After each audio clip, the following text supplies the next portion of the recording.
ਸਤਿ ਸ਼੍ਰੀ ਅਕਾਲ ਜੀ। Voice of India media ਦੇਖ ਰਹੇ ਸਾਰੇ ਹੀ ਦਰਸ਼ਕਾਂ ਦਾ, ਦੋਸਤਾਂ, ਮਿੱਤਰਾਂ ਦਾ ਬਹੁਤ ਬਹੁਤ ਧੰਨਵਾਦ। ਤੁਸੀਂ ਸਾਡੇ ਨਾਲ ਜੁੜੇ ਰਹਿੰਦੇ ਹੋ। ਅਸੀਂ ਤੁਹਾਡਾ ਤਹਿ ਦਿਲ ਤੋਂ ਸ਼ੁਕਰੀਆ ਅਦਾ ਕਰਦੇ ਹਾਂ। ਅੱਜ ਅਸੀਂ ਉਸ ਫਨਕਾਰ ਦੀ ਗੱਲ ਕਰਾਂਗੇ, ਪੰਜਾਬੀ ਜਗਤ ਦਾ, ਪੰਜਾਬੀ ਸੰਗੀਤ ਦਾ ਚਮਕਦਾ ਸਿਤਾਰਾ। ਅਸੀਂ ਇਹ ਤਾਂ ਨਹੀਂ ਕਹਿ ਸਕਦੇ ਕਿ ਟੁੱਟ ਗਿਆ, ਕਿਉਂਕਿ ਉਹ ਹਰੇਕ ਉਸ ਬੰਦੇ ਦੇ ਦਿਲੋਂ ਦਿਮਾਗ ਦੇ ਵਿੱਚ ਵਸਿਆ ਹੋਇਆ ਜਿਹੜਾ ਪੰਜਾਬੀ ਸੰਗੀਤ ਨਾਲ ਜਾਂ ਕਿਸੇ ਵੀ ਤਰ੍ਹਾਂ ਦੇ ਸੰਗੀਤ ਨਾਲ ਥੋੜ੍ਹੀ ਜਿਹੀ ਵੀ ਰੁਚੀ ਰੱਖਦਾ, ਤਾਂ ਉਹ ਸਾਰੇ ਉਹਨਾਂ ਆਪਦੇ ਦਰਸ਼ਕਾਂ ਦੇ, ਉਹਨਾਂ ਲੋਕਾਂ ਦੇ ਮਨਾਂ ਵਿੱਚ ਵਸਦਾ। ਉਹਨੂੰ ਆਪਾਂ ਟੁੱਟਿਆ ਨਹੀਂ ਕਹਿ ਸਕਦੇ। ਉਹ ਇੱਕ ਤੁਰਦੀ ਫਿਰਦੀ ਮਿਊਜ਼ਿਕ ਇੰਡਸਟਰੀ ਦੇ ਵਿੱਚ, ਮਿਊਜ਼ਿਕ ਅਕੈਡਮੀ ਦੇ ਰੂਪ ਦੇ ਵਿੱਚ, ਤੁਰਦੀ ਫਿਰਦੀ ਇੱਕ ਮਿਊਜ਼ਿਕ ਅਕੈਡਮੀ ਦੇ ਰੂਪ ਦੇ ਵਿੱਚ ਸਾਬਤ ਹੋਇਆ। ਮੇਰੀ ਮੁਰਾਦ ਜਨਾਬ ਸਰਦੂਲ ਸਿਕੰਦਰ ਤੋਂ ਹੈ। ਤੇ ਅੱਜ ਮੇਰੇ ਨਾਲ ਸਾਡੇ ਸਟੂਡੀਓ ਦੇ ਵਿੱਚ ਹਾਜ਼ਰ ਨੇ ਸਰਦਾਰ MP ਸਿੰਘ ਜੀ। ਅਸੀਂ ਉਹਨਾਂ ਦੇ ਜੀਵਨ ਬਾਰੇ, ਉਹਨਾਂ ਦੀਆਂ ਲਿਖਤਾਂ ਬਾਰੇ, ਉਹਨਾਂ ਦੇ ਗੀਤਾਂ ਬਾਰੇ ਥੋੜ੍ਹਾ ਜਿਹਾ ਵਿਸਥਾਰ ਨਾਲ ਤੁਹਾਡੇ ਨਾਲ ਅਸੀਂ ਅੱਜ ਰੂਬਰੂ ਹੋ ਰਹੇ ਹਾਂ। ਚੰਗਾ ਇਹ ਹੁੰਦਾ ਕਿ ਉਹਨਾਂ ਦੇ ਜਿਉਂਦੇ ਜੀ ਅਸੀਂ ਉਹਨਾਂ ਨੂੰ ਸਟੂਡੀਓ ਦੇ ਵਿੱਚ ਬੁਲਾ ਕੇ ਉਹਨਾਂ ਦੇ ਜੀਵਨ ਦੀ ਝਾਤ ਮਾਰਦੇ, ਉਹਨਾਂ ਦੇ ਅਸੀਂ ਜੋ ਉਹਨਾਂ ਨੇ ਆਪਣੀ ਗਾਇਕੀ ਦੇ ਵਿੱਚ ਖੱਟਿਆ ਉਹਦੇ ਨਾਲ ਡਿਸਕਸ ਕਰਦੇ। ਪਰ ਸਮਾਂ ਕੁਝ ਅਜਿਹਾ ਕਿ ਅਸੀਂ ਉਹਨਾਂ ਦੇ ਜਾਣ ਤੋਂ ਬਾਅਦ ਅਸੀਂ ਤੁਹਾਡੇ ਨਾਲ ਰੂਬਰੂ ਹੋ ਰਹੇ ਹਾਂ। ਤੇ ਮੇਰੇ ਨਾਲ ਅੱਜ ਸਟੂਡੀਓ ਦੇ ਵਿੱਚ ਸਰਦਾਰ MP ਸਿੰਘ ਜੀ ਹਾਜ਼ਰ ਨੇ, ਤੇ ਆਓ ਉਹਨਾਂ ਦਾ ਵੀ ਸਵਾਗਤ ਕਰਦੇ ਹਾਂ। ਤੇ ਆਪਾਂ ਰਲ ਮਿਲ ਸਾਰੇ ਸਰਦਾਰ ਸਰਦੂਲ ਸਿਕੰਦਰ, ਜਨਾਬ ਸਰਦੂਲ ਸਿਕੰਦਰ ਨੂੰ ਭਾਵ ਭਿੰਨੀਆਂ ਸ਼ਰਧਾਂਜਲੀਆਂ ਆਪਾਂ ਸਾਰੇ ਰਲ ਮਿਲ ਇਕੱਠੇ ਹੋ ਕੇ ਦਈਏ। ਤੇ ਮੇਰੇ ਨਾਲ ਨੇ ਸਰਦਾਰ MP ਸਿੰਘ ਜੀ। ਤੁਹਾਡਾ ਬਹੁਤ ਬਹੁਤ ਧੰਨਵਾਦ ਜੀ। ਮਿਹਰਬਾਨੀ ਭਿੰਡਰ ਸਾਹਿਬ। ਬੜਾ ਗਮਗੀਨ ਮਾਹੌਲ ਹੈ।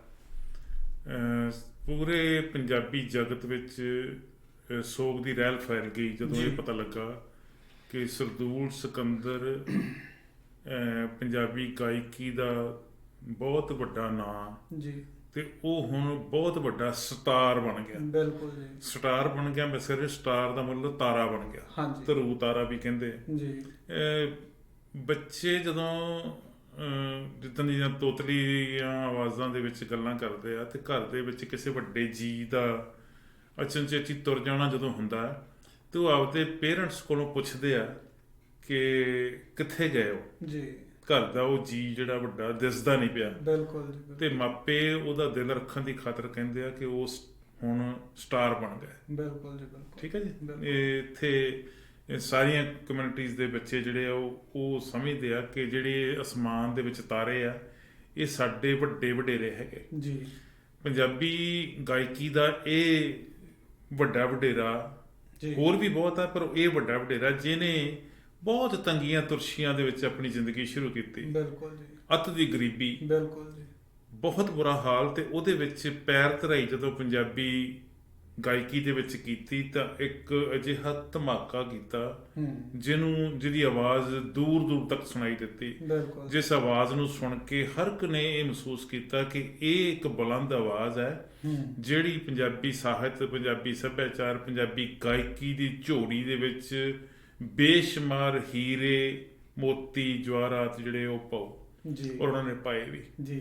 ਅਮਰ ਨੂਰੀ ਤੇ ਸਰਦੂਲ ਸਿਕੰਦਰ ਨੇ ਆਪਣੀ ਜ਼ਿੰਦਗੀ ਦੇ ਇਹ ਪਹਿਲੇ ਦਿਨਾਂ ਦੇ ਵਿੱਚ ਜਲੰਧਰ ਦੂਰਦਰਸ਼ਨ ਤੋਂ ਸ਼ੁਰੂ ਕੀਤਾ। ਜਲੰਧਰ ਦੂਰਦਰਸ਼ਨ ਇੱਕ ਇਹੋ ਜਿਹਾ ਮੁਕਾਮ ਹੈ, ਇਹੋ ਜਿਹਾ ਥੜਾ, ਇਹੋ ਜਿਹਾ ਇੱਕ ਅਦਾਰਾ, ਸੰਸਥਾ, ਜਿੱਥੇ ਮੈਨੂੰ ਲੱਗਦਾ ਕਿ ਬਹੁਤ ਸਾਰੇ ਗੀਤਕਾਰਾਂ ਨੇ, ਬਹੁਤ ਸਾਰੇ ਸੰਗੀਤਕਾਰਾਂ ਨੇ, ਬਹੁਤ ਸਾਰੇ ਗਾਇਕਾਂ ਨੇ ਆਪਣੀ ਜ਼ਿੰਦਗੀ ਦੀ ਚੰਗੀ ਸ਼ੁਰੂਆਤ ਦੂਰਦਰਸ਼ਨ ਦੇ ਵਿਹੜੇ ਤੋਂ ਕੀਤੀ ਜੀ। ਉਹਨਾਂ ਨੂੰ ਬਹੁਤ ਵੱਡਾ ਮਾਣ ਸਤਿਕਾਰ ਵੀ ਮਿਲਿਆ, ਬਹੁਤ ਵੱਡੀਆਂ ਪ੍ਰਾਪਤੀਆਂ ਵੀ ਕੀਤੀਆਂ। ਉਹਨਾਂ ਵਿੱਚੋਂ ਸਰਦੂਲ ਸਿਕੰਦਰ ਵੀ ਇੱਕ ਸੀ। ਇਹ ਇੱਕ ਦੂਰਦਰਸ਼ਨ ਬਹੁਤ ਵੱਡਾ ਪਲੇਟਫਾਰਮ ਸਾਬਤ ਹੋਇਆ ਕਿ ਪੁਰਾਣੇ ਸਿੰਗਰ ਆਪਾਂ ਜਿਹੜੇ ਮਰਜ਼ੀ ਦੇਖ ਸਕਦੇ ਹਾਂ। ਜੇ ਆਪਾਂ ਗੱਲ ਕਰੀਏ ਹੰਸ ਰਾਜ ਦੀ, ਗੁਰਦਾਸ ਮਾਨ ਦੀ, ਜਾਂ ਇਹਨਾਂ ਦੇ ਜਿਹੜੇ ਹਮਸਫਰ ਸੀਗੇ ਉਦੋਂ ਦੇ ਜਿਹੜੇ ਗਾਇਕ ਚੱਲਦੇ ਆ ਰਹੇ ਆ, ਉਹਨਾਂ ਵਾਸਤੇ ਜਲੰਧਰ ਦੂਰਦਰਸ਼ਨ ਬਹੁਤ ਮੀਲ ਪੱਥਰ ਸਾਬਤ ਹੋਇਆ ਸੀ।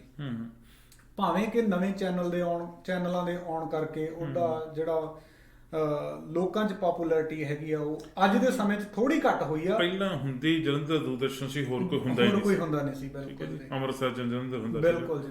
ਅੰਮ੍ਰਿਤਸਰ ਤਰਲੇ ਸੈਂਟਰ ਸੀ, ਜਲੰਧਰ ਉਹਦਾ ਸਟੂਡੀਓ ਸੀ। ਤੁਸੀਂ ਹੰਸਰਾਜ ਹੰਸ ਦੀ ਗੱਲ ਕੀਤੀ, ਮੈਂ ਹੰਸਰਾਜ ਹੰਸ ਦੇ ਉਸਤਾਦ ਦੀ ਗੱਲ ਕਰਾਂ, ਪੂਰਨ ਸ਼ਾਹ ਕੋਟੀ ਮੇਰਾ ਗ੍ਰਾਈ ਆ। ਔਰ ਪੂਰਨ ਸ਼ਾਹ ਕੋਟੀ ਨੂੰ ਜਦੋਂ ਤੋਂ ਮੈਂ ਜਾਣਦਾ ਜੀ, ਉਦੋਂ ਉਹ ਵੀ ਘਰ 'ਚ ਕਹਿ ਲਓ ਵੀ ਭੰਗ ਭੁੱਜਦੀ ਹੁੰਦੀ ਸੀ। ਖਾਣ ਪੀਣ ਦਾ ਵੀ ਬਹੁਤਾ ਜੁਗੜ ਜੁਗਾੜ ਨਹੀਂ ਸੀ ਹੁੰਦਾ, ਰਿਹਾਇਸ਼ ਵੀ ਕੋਈ ਖਾਸ ਨਹੀਂ ਸੀ ਹੁੰਦੀ। ਪਰ ਜਦੋਂ ਜਲੰਧਰ ਦੂਰਦਰਸ਼ਨ ਬਣਿਆ ਤੇ ਫਿਰ ਉਹਨੇ ਪਿੰਡੋਂ ਜਾ ਕੇ ਜਲੰਧਰ ਰਹਿਣਾ ਸ਼ੁਰੂ ਕਰ ਦਿੱਤਾ। ਜਲੰਧਰ ਦਾ ਉਸ ਏਰੀਏ 'ਚ ਰਹਿਣਾ ਸ਼ੁਰੂ ਕੀਤਾ ਜਿੱਥੇ ਲੋਕ ਰਹਿਣ ਤੋਂ ਪਰਹੇਜ਼ ਕਰਦੇ ਆ, ਚੰਗਾ ਨਹੀਂ ਸਮਝਦੇ ਵੀ ਇਹ ਇਲਾਕਾ ਨਹੀਂ ਚੰਗਾ, ਏਰੀਆ ਨਹੀਂ ਚੰਗਾ। ਉੱਥੇ ਜਾ ਕੇ ਰਹਿਣਾ ਸ਼ੁਰੂ ਕੀਤਾ। ਪਰ ਫਿਰ ਜਦੋਂ ਦੂਰਦਰਸ਼ਨ ਦੇ ਵਿਹੜੇ ਵਿੱਚ ਉਹਨੇ ਗਾਇਆ, ਆਪਣੀ ਗਾਇਕੀ ਦਾ ਸਿੱਕਾ ਜਮਾ ਲਿਆ, ਤੇ ਉਦੋਂ ਹੰਸਰਾਜ ਹੰਸ ਵੀ ਉਹਦੇ ਨਾਲ ਸੀ ਤੇ ਉਹਦਾ ਆਪਦਾ ਪੁੱਤਰ ਮਾਸਟਰ ਸਲੀਮ ਵੀ ਨਾਲ ਸੀ। ਅੱਜ ਵੀ ਪੂਰਨ ਸ਼ਾਹ ਕੋਟੀ ਨੂੰ ਕਿਤੇ ਸੁਣਨ ਦਾ ਮੌਕਾ ਮਿਲੇ ਤੇ ਤੁਹਾਨੂੰ ਪੂਰਾ ਆਨੰਦ ਆ ਜਾਂਦਾ, ਤੁਹਾਡੀਆਂ ਅੱਖਾਂ ਆਪਣੇ ਆਪ ਬੰਦ ਹੋ ਜਾਂਦੀਆਂ, ਤੁਸੀਂ ਮੰਤਰਮੁਗਧ ਹੋ ਕੇ ਉਹਦੀ ਸ਼ਾਇਰੀ ਦਾ, ਉਹਦੀ ਗੀਤਕਾਰੀ ਦਾ, ਉਹਦੀ ਸੰਗੀਤ ਦਾ, ਕਿਉਂਕਿ ਉਹ ਸੰਗੀਤ ਵੀ ਬਹੁਤ ਚੰਗੀ ਤਰ੍ਹਾਂ ਜਾਣਦਾ ਔਰ ਉਹਦਾ ਪੂਰਾ ਆਨੰਦ ਅਸੀਂ ਲੋਕ ਮਾਣਦੇ ਹੈਗੇ। ਹੁਣ ਆਪਾਂ ਗੱਲ ਸਰਦੂਲ ਸਿਕੰਦਰ ਦੀ ਕਰਦੇ। ਸਰਦੂਲ ਸਿਕੰਦਰ, ਜਿਵੇਂ ਤੁਸੀਂ ਆਪਦੇ ਭੂਮਿਕਾ ਦੇ ਵਿੱਚ ਪਹਿਲਾਂ ਕਿਹਾ ਕਿ ਪਟਿਆਲਾ ਘਰਾਣੇ ਨਾਲ ਸੰਬੰਧ ਰੱਖਦਾ, ਇਹ ਘਰਾਣੇ ਸੰਗੀਤ ਦੇ ਘਰਾਣੇ ਆ। ਇਹਦੇ ਵਿੱਚ ਉਸਤਾਦ ਦਾ ਪੱਲਾ ਫੜ ਕੇ ਅੱਗੇ ਜਾਣ ਵਾਲੇ ਲੋਕ ਜਿਹੜੇ ਹੈਗੇ ਆ, ਉਹ ਬਹੁਤ ਵੱਡੀਆਂ ਪ੍ਰਾਪਤੀਆਂ ਕਰ ਜਾਂਦੇ ਆ। ਇਸੇ ਤਰ੍ਹਾਂ ਹੀ ਇਹਨੇ ਸਰਦੂਲ ਸਿਕੰਦਰ ਨੇ ਵੀ ਬਹੁਤ ਵੱਡੀ ਪ੍ਰਾਪਤੀ ਕੀਤੀ। ਉਹਦੇ ਸੰਗੀਤ ਨੂੰ ਸੁਣਨਾ, ਉਹਦੇ ਗੀਤ ਨੂੰ ਸੁਣਨਾ, ਤੁਹਾਨੂੰ ਇੱਕ ਨਿਵੇਕਲੇ ਕਿਸਮ ਦਾ ਸਕੂਨ ਮਿਲਦਾ, ਰੂਹ ਦੀ ਖੁਰਾਕ। ਉਹਦਾ ਗੀਤ ਵੀ ਹੈ, ਉਹਦਾ ਸੰਗੀਤ ਵੀ ਹੈ, ਉਹ ਤੁਹਾਡੇ ਰੂਹ ਦੀ ਖੁਰਾਕ। ਤੁਹਾਨੂੰ ਲੱਗਦਾ ਕਿ ਮੈਂ ਪੂਰਾ ਇਸ ਵੇਲੇ ਆਨੰਦਮਈ ਮਾਹੌਲ ਵਿੱਚ ਹੈਗਾ। ਪਰ ਛੋਟੀ ਉਮਰ ਦੇ ਵਿੱਚ, ਮੈਂ 60 ਸਾਲ ਨੂੰ, ਕੋਈ 60-61 ਸਾਲ ਨੂੰ, ਬਹੁਤ ਵੱਡੀ ਉਮਰ ਨਹੀਂ ਕਹਿੰਦਾ, ਛੋਟੀ ਉਮਰ ਦੇ ਵਿੱਚ ਇਸ ਸੰਸਾਰ ਤੋਂ ਚਲੇ ਜਾਣਾ, ਇਹ ਇੱਕ ਬਹੁਤ ਸਾਡੇ ਵਾਸਤੇ ਦੁਖਦਾਈ ਘਟਨਾ ਵਾਪਰੀ ਹੈਗੀ ਹੈ, ਜਿਹਦੇ ਤੇ ਸਾਨੂੰ ਸਾਰਿਆਂ ਨੂੰ ਹੀ ਬੜਾ ਗਮ ਹੈ। ਬਹੁਤ ਅਸੀਂ ਸਾਡੇ ਵਾਸਤੇ ਅਸਹਿ ਵਿਛੋੜਾ ਉਹਦਾ। ਇਸ ਉਮਰ ਦੇ ਵਿੱਚ ਜਾਣਾ ਤੇ ਬਹੁਤ ਜ਼ਿਆਦਾ, ਇਦੋਂ ਵੀ ਪਹਿਲਾਂ ਬਿਮਾਰੀਆਂ ਨੇ ਘੇਰ ਲੈਣਾ। ਉਂਝ ਇਹ ਜਿਹੋ ਜਿਹਾ ਸਾਡਾ ਰਹਿਣ ਸਹਿਣ ਹੁੰਦਾ ਜਾਂਦਾ, ਜਿਹੋ ਜਿਹਾ ਸਾਡਾ ਖਾਣ ਪੀਣ ਹੁੰਦਾ ਜਾਂਦਾ, ਜਿਹੋ ਜਿਹਾ ਆਬੋ ਹਵਾ ਸਾਡੀ ਹੈਗੀ ਹੈ, ਉਹਦੇ ਵਿੱਚ ਅਸੀਂ ਕੋਈ ਵੀ ਆਪਣੇ ਆਪ ਨੂੰ ਇਹ ਤੋਂ ਪਾਸੇ ਨਹੀਂ ਰੱਖ ਸਕਦੇ। ਅਸੀਂ ਇਸੇ ਕਰਕੇ ਬਹੁਤੀਆਂ ਬਿਮਾਰੀਆਂ ਜਿਹੜੀਆਂ ਸਾਡੇ ਸਰੀਰ ਨੂੰ ਚੁੰਬੜ ਜਾਂਦੀਆਂ, ਔਰ ਉਹ ਬਿਮਾਰੀਆਂ ਦੇ ਇਲਾਜ ਹੀ ਹੈ ਨਹੀਂ ਸਭ ਤੋਂ ਵੱਡੀ। ਬਿਲਕੁਲ ਜੀ। ਇਹਨਾਂ ਨੂੰ ਕਾਫੀ ਬਿਮਾਰੀਆਂ ਨੇ ਘੇਰਾ ਪਾ ਲਿਆ ਸੀ। ਪਿੱਛੇ ਜੇ ਇਹਨਾਂ ਦੀ ਕਿਡਨੀ ਫੇਲ ਹੋ ਗਈ ਸੀ ਤੇ ਇਹਨਾਂ ਦੀ ਹਮਸਫਰ ਅਮਰ ਨੂਰੀ ਨੇ ਆਪਣੀ ਕਿਡਨੀ ਦੇ ਕੇ ਜਾਨ ਬਚਾਉਣ ਦੀ ਕੋਸ਼ਿਸ਼ ਕੀਤੀ। ਚਲੋ ਮਹਾਰਾਜ ਦੀ ਮਰਜ਼ੀ, ਜੋ ਵੀ ਹੈ ਉਹ ਠੀਕ ਹੈ, ਮੰਨਣਾ ਚਾਹੀਦਾ ਸਾਰਿਆਂ ਨੂੰ। ਪਰ ਉਹਨਾਂ ਦੇ ਹੋਰ ਵੀ ਬਿਮਾਰੀਆਂ ਨਾਲ, ਉਹਨਾਂ ਨੂੰ ਸ਼ੂਗਰ, ਡਾਇਬਟੀਜ਼ ਵਗੈਰਾ। ਇਹੋ ਗੱਲ ਨਹੀਂ, ਜਦੋਂ ਸਰੀਰ ਦੇ ਵਿੱਚ ਇੱਕ ਕੋਈ ਨੁਕਸ ਪੈ ਜਾਂਦਾ, ਉਹ ਅੱਗੋਂ ਦੀ ਅੱਗੋਂ ਮਸ਼ੀਨਰੀ ਹੈਗੀ ਨਾ, ਅੱਗੋਂ ਦੀ ਅੱਗੋਂ ਹੋਰ ਨੁਕਸ ਵੱਧਦੇ ਜਾਂਦੇ ਆ, ਤੇ ਫਿਰ ਇੱਕ ਇਹੋ ਜਿਹੀ ਸਥਿਤੀ ਆ ਜਾਂਦੀ ਵੀ ਉਹ ਨੁਕਸ ਦੂਰ ਨਹੀਂ ਹੁੰਦੇ, ਜਿੰਨੀ ਮਰਜ਼ੀ ਕੋਸ਼ਿਸ਼ ਕਰ ਲਓ। ਮੈਂ ਤੁਹਾਡੇ ਨਾਲ ਉਹਨਾਂ ਦੇ ਗੀਤਾਂ ਦੀ ਸਾਂਝ ਵੀ ਪਾਊਂਗਾ, ਆਪਾਂ ਥੋੜਾ ਨਾਲ ਉਹਨਾਂ ਨੂੰ ਯਾਦ ਕਰਾਂਗੇ, ਉਹਨਾਂ ਦੇ ਪਿਛਲੇ ਸਮੇਂ ਨੂੰ ਯਾਦ ਕਰਾਂਗੇ। MP ਸਿੰਘ ਜੀ, ਸਰਦਾਰ MP ਸਿੰਘ ਜੀ, ਮੇਰਾ ਆਪਦਾ ਜਿਹੜਾ ਹੈਗਾ ਵਿਚਾਰ ਆ ਕਿ ਦੁਨੀਆ ਤੇ 2 ਸਿਕੰਦਰ ਹੋਏ ਆ ਜੀ। ਇੱਕ ਨੇ ਤਾਂ ਤਲਵਾਰ ਦੇ ਨਾਲ ਦੁਨੀਆ ਜਿੱਤੀ ਹੈ ਤੇ ਦੂਸਰੇ ਨੇ ਆਵਾਜ਼ ਨਾਲ, ਸੰਗੀਤ ਨਾਲ ਦੁਨੀਆ ਜਿੱਤੀ। ਬਹੁਤ ਖੂਬ। ਕੀ ਤੁਸੀਂ ਕੀ ਕਹਿ ਰਹੇ ਹੋ? ਹਾਂਜੀ, ਇਹ ਗੱਲ ਤੁਹਾਡੀ ਬਿਲਕੁਲ ਠੀਕ ਹੈ ਕਿ ਸਿਕੰਦਰ 2 ਹੀ ਹੋਏ ਆ। ਜਿਹੜਾ ਇੱਕ ਸਿਕੰਦਰ ਬਾਰੇ ਕਿਹਾ ਜਾਂਦਾ ਕਿ ਉਹਨੇ ਦੁਨੀਆ ਤਲਵਾਰ ਦੇ ਜ਼ੋਰ ਨਾਲ ਜਿੱਤੀ ਕਿ ਨਹੀਂ ਜਿੱਤੀ, ਚਲੋ ਇਤਿਹਾਸ ਵਿੱਚ ਹੈਗਾ ਵੀ ਉਹ ਜਿੱਤਦਾ ਗਿਆ, ਠੀਕ ਹੈ ਜੀ। ਪਰ ਦੂਸਰੇ ਸਿਕੰਦਰ ਨੇ ਆਪਦੀ ਆਵਾਜ਼ ਨਾਲ, ਆਪਦੇ ਸੰਗੀਤ ਨਾਲ, ਕਹਿੰਦੇ ਆਪਦੇ ਹਿੱਕ ਦੇ ਜ਼ੋਰ ਨਾਲ ਪੰਜਾਬੀਆਂ ਤੇ ਰਾਜ ਕੀਤਾ। ਪੰਜਾਬੀਆਂ ਤੇ ਨਹੀਂ ਰਾਜ ਕੀਤਾ, ਉਹਨੇ ਪੂਰੇ ਸੰਸਾਰ ਦੇ ਜਿਹੜੇ ਕਲਾ ਦੇ ਪ੍ਰੇਮੀ ਆ, ਉਹਨਾਂ ਦੇ ਦਿਲਾਂ ਤੇ ਵੀ ਰਾਜ ਕੀਤਾ। ਉਹਨਾਂ ਦੀ ਪਪੂਲੈਰਿਟੀ ਦਾ ਸਭ ਤੋਂ ਮੇਨ ਕਾਰਨ ਬਣਿਆ ਜੀ ਉਹਨਾਂ ਦਾ ਇੱਕ ਬਹੁਤ ਫੇਮਸ ਗਾਣਾ, ਤੁਹਾਡੇ ਵੀ ਜ਼ੁਬਾਨ ਤੇ ਤੁਸੀਂ ਜਦੋਂ ਆਪਾਂ ਸਰਦੂਲ ਦਾ ਨਾਂ ਹੀ ਲੈ ਲੈਂਦੇ ਹਾਂਜੀ ਹਾਂਜੀ ਬਿਲਕੁਲ ਬਿਲਕੁਲ ਪਹਿਲਾ ਸਭ ਤੋਂ ਪਹਿਲਾ ਗੀਤ ਜਿਹੜਾ ਪਹਿਲਾ ਗੀਤ ਆ ਜਿਹੜਾ ਰੋਡਵੇਜ ਦੀ ਲਾਰੀ ਨਾ ਕੋਈ ਬੂਹਾ ਨਾ ਕੋਈ ਬਾਰੀ। ਹਾਂਜੀ ਹਾਂਜੀ ਤੇ ਮੈਂ ਚਾਹੁੰਦਾ ਕਿ ਆਪਾਂ ਪ੍ਰੋਗਰਾਮ ਦੀ ਸ਼ੁਰੂਆਤ ਉਹਨਾਂ ਦੇ ਇਸ ਗੀਤ ਤੋਂ ਕਰੀਏ ਤੇ ਆਪਾਂ ਉਹਨਾਂ ਨੂੰ ਇੱਕ ਯਾਦ ਕਰੀਏ। ਬੜਾ ਪਿਆਰਾ ਗੀਤ ਹੈ, ਬੜਾ ਪਿਆਰਾ ਗੀਤ ਹੈ ਜੀ। ਤੇ ਮੈਂ ਚਾਹੁੰਦਾ ਕਿ ਜੇ ਤੁਹਾਡੀ ਇਜਾਜ਼ਤ ਉਹ ਜਦੋਂ ਦੂਰਦਰਸ਼ਨ ਤੇ ਗੀਤ ਸੁਣੀਦਾ ਸੀਗਾ ਤੇ ਜਿਸ ਅੰਦਾਜ਼ ਨਾਲ ਉਹਨੇ ਐ ਕਰਕੇ ਗਾਉਣਾ ਤੇ ਹਾਂਜੀ ਬਿਲਕੁਲ ਉਹ ਲੱਗਦਾ ਹੁੰਦਾ ਸੀਗਾ ਕਿ ਇੱਕ ਨਿਵੇਕਲਾ ਗੀਤਕਾਰ ਨਿਵੇਕਲਾ ਗਾਇਕ ਹੈ ਜਿਹਨੇ ਇਸ ਤਰੀਕੇ ਦੇ ਨਾਲ ਅਸਲ ਵਿੱਚ ਤਾਂ ਉਹ ਰੋਡਵੇਜ ਦੀ ਲਾਰੀ ਨੂੰ ਇੱਕ ਸਿੰਬੋਲਿਕਲੀ ਉਹਨੇ ਲਿਆ, ਸਿੰਬਲ ਲੈ ਕੇ ਉਹਨੇ ਬਹੁਤ ਵਧੀਆ ਸੁਨੇਹਾ ਦਿੱਤਾ। ਜਿਹੜਾ ਸੁਨੇਹਾ ਜਿਹੜਾ ਮੈਨੂੰ ਲੱਗਦਾ ਕਿ ਅੱਜ ਵੀ ਉਹਨਾਂ ਸਾਰਥਕ ਆ ਜਿੰਨਾ ਅੱਜ ਤੋਂ 40 ਵਰ੍ਹੇ ਪਹਿਲਾਂ ਜੀ ਜੀ। ਤੇ ਅਸੀਂ ਚਾਹੁੰਦੇ ਹਾਂ ਕਿ ਮੈਂ ਉਹਨਾਂ ਦੇ ਜੀਵਨ ਬਾਰੇ ਵੀ ਸਟੈਪ ਬਾय ਸਟੈਪ ਤੁਹਾਡੇ ਨਾਲ ਸਾਂਝ ਪਾਉਂਗਾ, ਸਾਡੇ ਦਰਸ਼ਕਾਂ ਨਾਲ ਸਾਂਝ ਪਾਵਾਂਗੇ ਆਪਾਂ। ਤੇ ਸਭ ਤੋਂ ਪਹਿਲਾਂ ਮੈਂ ਸ਼ੁਰੂ ਕਰਾਂ ਉਹਨਾਂ ਦੇ ਇੱਕ ਫੇਮਸ ਗੀਤ ਤੋਂ ਤੇ ਆਪਾਂ ਦਰਸ਼ਕਾਂ ਨਾਲ ਸਾਂਝਾ ਕਰੀਏ। ਠੀਕ ਤੇ ਆਪਾਂ ਵੀ ਉਹਨੂੰ ਯਾਦ ਕਰਦੇ ਹਾਂ ਤੇ ਆਪਣੇ ਸਾਡੇ ਦਰਸ਼ਕ ਸਟੇਜ ਉੱਤੇ ਪੰਜਾਬ ਦੇ 6 ਮਸ਼ਹੂਰ ਕਲਾਕਾਰ ਆਏ ਹੋਏ ਨੇ, ਜਿਨ੍ਹਾਂ ਦੇ ਵਿੱਚ ਯਮਲਾ ਜੀ, ਮੁਹੰਮਦ ਸਦੀਕ, ਕੁਲਦੀਪ ਮਾਣਕ, ਸੁਰਿੰਦਰ ਛਿੰਦਾ, ਗੁਰਦਾਸ ਮਾਨ ਤੇ ਕਰਤਾਰ ਰਮਲਾ। ਇਹਨਾਂ ਨੂੰ ਲੋਕੀ ਫਰਮਾਇਸ਼ ਕਰਦੇ ਨੇ ਕਿ ਜਿਹੜਾ ਮੁਹੰਮਦ ਸਦੀਕ ਜੀ ਦਾ ਗੀਤ ਗਾਇਆ ਹੋਇਆ ਆ ਗਈ ਰੋਡਵੇਜ ਦੀ ਲਾਰੀ, ਨਾ ਕੋਈ ਸ਼ੀਸ਼ਾ ਨਾ ਕੋਈ ਬਾਰੀ, ਉਹ ਸਾਰੇ ਕਲਾਕਾਰ ਆਪਣੇ ਆਪਣੇ ਸਟਾਈਲ 'ਚ ਆਪਣੇ ਆਪਣੇ ਅੰਦਾਜ਼ 'ਚ ਸੁਣਾਉਣ। ਲਓ ਫਿਕਰ ਪੈ ਗਿਆ, ਗੀਤ ਇੱਕੋ ਹੀ ਹੈ, ਕਲਾਕਾਰ 6 ਨੇ, ਇੱਕ ਗੀਤ ਨੂੰ ਕਿਵੇਂ ਗਾਉਣਗੇ ਮੈਂ ਦੱਸ ਰਿਹਾ। ਲਓ ਸਭ ਤੋਂ ਪਹਿਲਾਂ ਆ ਰਹੇ ਨੇ ਸੁਰਿੰਦਰ ਛਿੰਦਾ।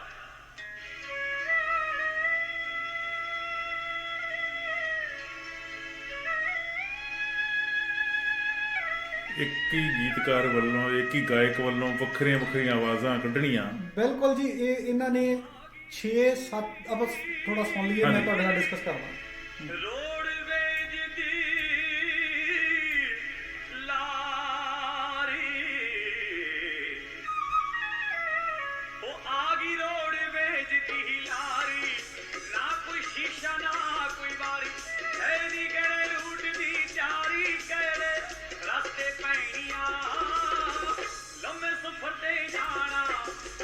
ਦੇਖੋ ਜੀ, ਆਮ ਅੱਜ ਕੱਲ ਦੇ ਸਿੰਗਰਾਂ ਤੋਂ ਆਪਦੀ ਆਵਾਜ਼ 'ਚ ਨਹੀਂ ਗਾਇਆ ਜਾਂਦਾ ਇੱਕ ਬੰਦੇ ਦੇ। ਬਿਲਕੁਲ ਬਿਲਕੁਲ। ਕਿੱਥੇ 5-6 ਸਿੰਗਰਾਂ ਦੀ ਆਵਾਜ਼ ਕੱਢਣੀ ਤੇ ਇੱਕ ਗੋਡ ਗਿਫਟ ਹੀ ਕਹਿ ਸਕਦੇ ਆ। ਇਹ ਕੋਈ ਪੜ੍ਹ ਕੇ ਮੈਨੂੰ ਲੱਗਦਾ ਕੋਈ ਆਪਾਂ ਕੋਈ ਡਿਗਰੀ ਕਰਕੇ ਪੜ੍ਹ ਕੇ ਇਹ ਜਿਹੀ ਚੀਜ਼ ਨਹੀਂ ਕਰ ਸਕਦੇ। ਕੁਦਰਤ ਵੱਲੋਂ ਇੱਕ ਉਹਨਾਂ ਨੂੰ ਬਹੁਤ ਵੱਡਾ ਤੋਹਫਾ ਸੀ, ਗੋਡ ਗਿਫਟ ਜਿਹਨੂੰ ਆਪਾਂ ਕਹਿੰਦੇ ਹਾਂ। ਉਹ ਗੋਡ ਗਿਫਟ ਬਿਲਕੁਲ ਗੋਡ ਗਿਫਟ ਸੀ। ਆਪਾਂ ਸੁਣਦੇ। ਮੈਨੂੰ ਹੁਕਮ ਹੈ ਤੁਹਾਡੀ ਸੇਵਾ ਦੇ ਵਿੱਚ ਆਪਣਾ ਗੀਤ ਆ ਗਈ ਰੋਡਵੇਜ ਦੀ ਲਾਰੀ ਪੇਸ਼ ਕਰਾਂ, ਪਰ ਮੈਂ ਮਾਫੀ ਦਾ ਖਾਸ ਕਰਾਂ, ਅੱਜ ਮੇਰੇ ਨਾਲ ਬੀਬੀ ਰਣਜੀਤ ਕੌਰ ਨਹੀਂ ਆਏ, ਇਸ ਕਰਕੇ ਮੈਂ ਡਿਊਟ ਗੀਤ ਨੂੰ ਕੱਲਾ ਨਹੀਂ ਗਾ ਸਕਦਾ, ਪਰ ਫਿਰ ਵੀ ਡਿਊਟ ਗੀਤ ਨੂੰ ਕੱਲਾ ਗਾ ਰਿਹਾ। ਸੁਣੋ ਮੁਹੰਮਦ ਸਦੀਕ। ਬਈ ਆ ਗਈ ਰੋਡਵੇਜ ਦੀ ਲਾਰੀ,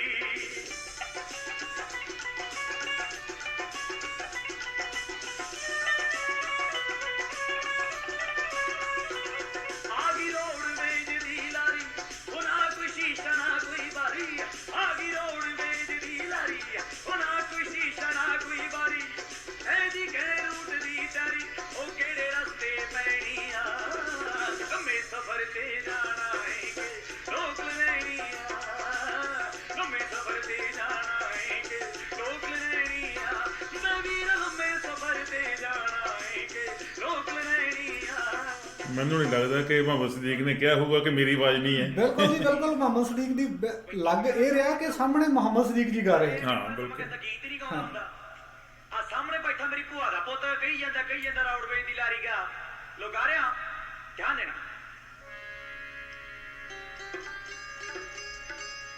ਆ ਵੀ ਪ੍ਰੀਤਮ ਬਰਾੜਾ ਫਿਰ ਗਾਈਏ ਕਰਾਂ ਸਾਰੇ ਆ ਕੀ ਕਰੀਏ ਨਾ। ਹਾਂਜੀ ਰਾਈਟ 1 2 1 2 3 4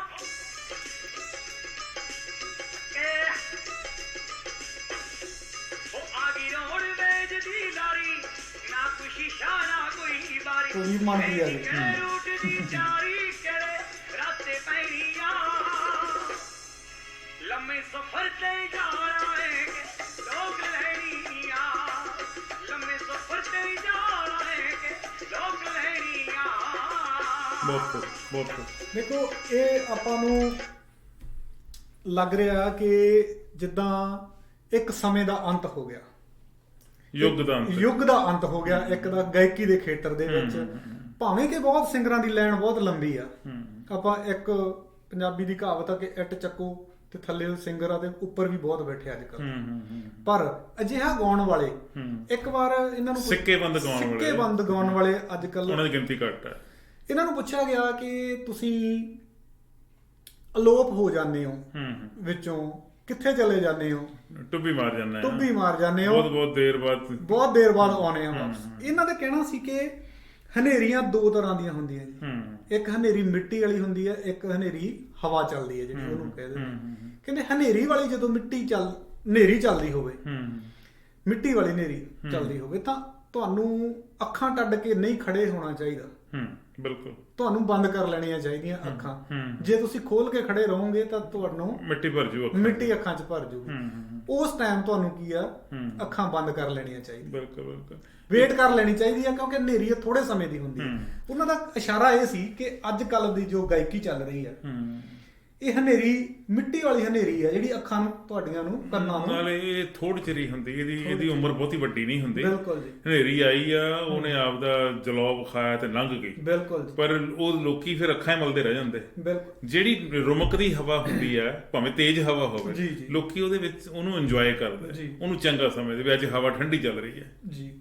ਇਹਨਾਂ ਦਾ ਸਰਦੂਲ ਸਿਕੰਦਰ ਜੀ ਦਾ ਜਨਮ, ਉਹਨਾਂ ਬਾਰੇ ਮੈਂ ਥੋੜਾ ਜਿਹਾ ਆਪਾਂ ਡਿਸਕਸ ਕਰ ਲਈਏ। ਜਨਮ ਉਹਨਾਂ ਦਾ 15 ਜਨਵਰੀ 1961 ਨੂੰ ਹੋਇਆ। ਬਹੁਤ ਥੋੜਾ ਟਾਈਮ, ਤੁਸੀਂ ਦੇਖ ਲਓ, 61 ਸਾਲ ਹੀ ਹੋਏ। 61 ਸਾਲ ਹੀ ਹੋਇਆ ਜੀ, ਬਿਲਕੁਲ 61 ਸਾਲ ਹੀ ਹੋਇਆ। ਤੇ 24 ਫਰਵਰੀ 2020 ਨੂੰ ਉਹਨਾਂ ਦਾ ਜੋ ਅੰਤ ਹੋ ਗਿਆ। ਕੱਲ ਜੋ ਨੰਗੀ ਰਾਤ ਆ, ਉਹਨਾਂ ਨੂੰ ਸਪੁਰਦੇ ਖਾਕ ਕਰ ਦਿੱਤਾ ਗਿਆ। ਉਹਨਾਂ ਦੀਆਂ ਜੋ ਰਸਮਾਂ, ਉਹਨਾਂ ਦੇ ਆਪਣਾ ਜੋ ਉਹਨਾਂ ਦੇ, ਮੈਂ ਵੱਖਰੇ ਚੈਨਲਾਂ ਤੋਂ ਪਿੰਡਰ ਸਾਹਿਬ ਉਹ ਸਾਰਾ ਜਿਹੜਾ ਸੀ ਸੀਨ ਵੇਖਿਆ। ਹਾਂਜੀ, ਜਦੋਂ ਅੰਤਮ ਰਸਮਾਂ ਕੀਤੀਆਂ ਜਾ ਰਹੀਆਂ ਸੀ ਪਰਿਵਾਰ ਦੇ ਜੀਆਂ ਦੇ ਲਈ, ਜਿਨ੍ਹਾਂ ਦਾ ਬਹੁਤ ਨੇੜਲਾ ਘਰ ਦਾ ਜੀ ਜਿਹੜਾ ਚਲੇ ਜਾਵੇ, ਉਹਨੇ ਤਾਂ ਦੁਹੱਥੜੀ ਪਿੱਟਣਾ ਹੀ ਹੁੰਦਾ। ਬਿਲਕੁਲ ਜੀ, ਉਹਨੇ ਤਾਂ ਰੋਣਾ ਹੀ ਹੁੰਦਾ। ਉਹਨਾਂ ਦਾ ਰੋਣਾ ਠੱਲਿਆ ਨਹੀਂ ਜਾ ਸਕਦਾ। ਬਿਲਕੁਲ ਜੀ, ਕਦੀ ਵੀ ਉਹਨਾਂ ਨੂੰ ਨਾ ਪੂਰਾ ਹੋਣ ਵਾਲਾ ਘਾਟਾ ਪਰਿਵਾਰ ਦੇ ਜੀਆਂ ਲਈ ਤਾਂ ਹੁੰਦਾ ਹੀ ਹੈ। ਬਿਲਕੁਲ ਜੀ, ਸੰਗੀਤ ਦੀ ਦੁਨੀਆ ਨਾਲ ਸੰਬੰਧ ਰੱਖਣ ਵਾਲੇ ਬਹੁਤ ਸਾਰੇ ਲੋਕ, ਬਹੁਤ ਸਾਰੇ ਗੀਤਕਾਰ, ਸੰਗੀਤਕਾਰ, ਗਾਇਕ ਮੌਕੇ ਤੇ ਹਾਜ਼ਰ ਸੀ। ਬਿਲਕੁਲ ਜੀ, ਮੈਂ ਕੋਈ ਵੀ ਇੱਕ ਇਹੋ ਜਿਹਾ ਗੀਤਕਾਰ, ਸੰਗੀਤਕਾਰ ਜਾਂ ਗਾਇਕ ਨਹੀਂ ਵੇਖਿਆ ਜਿਹੜਾ ਆਮ ਸਧਾਰਨ ਪੈਂਟ ਦੀਆਂ ਜੇਬਾਂ 'ਚ ਹੱਥ ਪਾਏ ਖੜਾ ਹੋਵੇ ਤੇ ਗੱਲਾਂ ਕਰਦਾ ਹੋਵੇ। ਉਹ ਰੋ ਹੀ ਰਿਹਾ ਸੀ, ਸੱਚੀ ਮੁੱਚੀ ਕੁਰਲਾ ਰਿਹਾ ਸੀ, ਸੱਚੀ ਮੁੱਚੀ